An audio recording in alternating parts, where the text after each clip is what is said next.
রণক্ষেত্রে এক রাউন্ড গুলি না ছুড়েও কোনো মিসাইল বা ট্যাঙ্ক না পাঠিয়েও পরাশক্তি আমেরিকাকে এতটা নাকানি চুবানি খাওয়ানো যায় তা হয়তো বিশ্ব আগে কখনো কল্পনাও করেনি। পর্দার আড়ালে বসে ভ্লাদিমির পুতিন আর শি জিনপিং এমন এক নিখুঁত দাবার চাল চালছেন যাতে সাপও মরছে আবার লাঠিও ভাঙছে না। ইরান আমেরিকা সংঘাতে তেহরানের এই দুই বিশ্বস্ত মিত্র প্রথাগত অস্ত্রের চেয়েও আরও বিধ্বংসী ও অদৃশ্য উপায় খেলছে।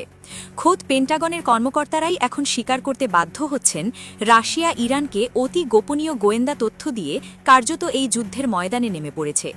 এই গোয়েন্দা তথ্য বা ইন্টেলিজেন্স এতটাই নিখুঁত যে পুরো মধ্যপ্রাচ্যের ঠিক কোথায় কোথায় মার্কিন যুদ্ধজাহাজ টহল দিচ্ছে এবং তাদের গোপন রাডারগুলো কোথায় লুকিয়ে আছে তার লাইভ লোকেশন IRGC-কে জানিয়ে দিচ্ছেন পুতিনের গোয়েন্দারা।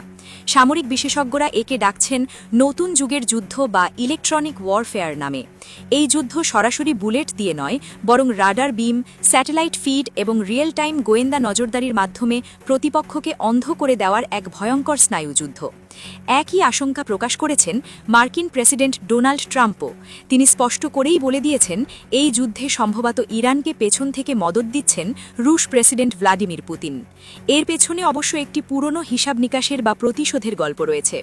ইউক্রেন যুদ্ধে রাশিয়া যখন কোণঠাসা তখন ইরান তাদের বিপুল পরিমাণ শাহেদ ড্রোন আর গোলাবারুদ দিয়ে সাহায্য করেছিল। অন্যদিকে পশ্চিমারা তখন রুশ অবস্থান এমনকি পুতিনের বাসভবন পর্যন্ত ট্র্যাক করে ইউক্রেনকে গোয়েন্দা তথ্য দিয়েছিল। আজ মধ্যপ্রাচ্যে পুতিন যেন সেই অপমানেরই নিখুঁত প্রতিশোধ নিচ্ছেন আমেরিকার উপর।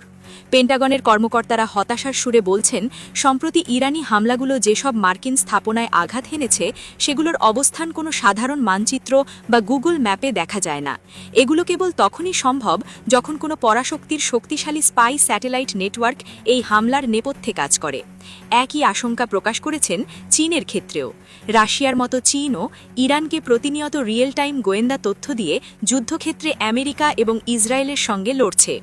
নীরব কিন্তু দৃশ্যমান এই প্রযুক্তিগত লড়াই ইরানকে বাতলে দিচ্ছে তাদের সামনে কি অপেক্ষা করছে।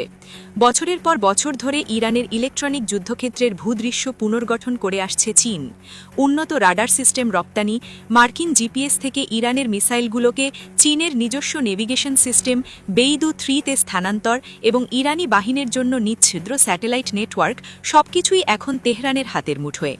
অবসরপ্রাপ্ত ইসরায়েলি বিমান বাহিনীর ব্রিগেডিয়ার জেনারেল আমোস ইয়াদলিন বলেছেন, আধুনিক যুদ্ধে প্রতিটি সেকেন্ড গুরুত্বপূর্ণ। চীন ও রাশিয়ার মাধ্যমে নির্ভুলভাবে লক্ষ্যবস্তু শনাক্ত করা এবং সেখানে আঘাত হানার এই ক্ষমতা ইরানকে এক নতুন ও ভয়ঙ্কর রূপ দিয়েছে। শুধু গোয়েন্দা তথ্যই নয়, রয়টার্সের এক চাঞ্চল্যকর প্রতিবেদনে বলা হয়েছে ইরান চীন থেকে 50টি CM-302 সুপারসনিক অ্যান্টিশিপ মিসাইল কিনতে চাইছে। সামরিক বিশেষজ্ঞরা এই মিসাইলগুলোকে ডাকেন ক্যারিয়ার কিলার নামে, যা মার্কিন বিমানবাহী রণতরীর জন্য সাক্ষাৎ যমদূত। এর মাঝেই IRGC সদম্ভে ঘোষণা করেছে এই অঞ্চল জুড়ে তারা ইতিমধ্যে প্রায় 10টি উন্নত মার্কিন রাডার সিস্টেম ধ্বংস করেছে। সব মিলিয়ে গুলি ছাড়াই আমেরিকা যে প্রযুক্তি ও গোয়েন্দা যুদ্ধের ফাঁদে আটকা পড়েছে তা থেকে তারা কিভাবে বের হবে সেটাই এখন বিশ্ব রাজনীতির সবচেয়ে বড় প্রশ্ন।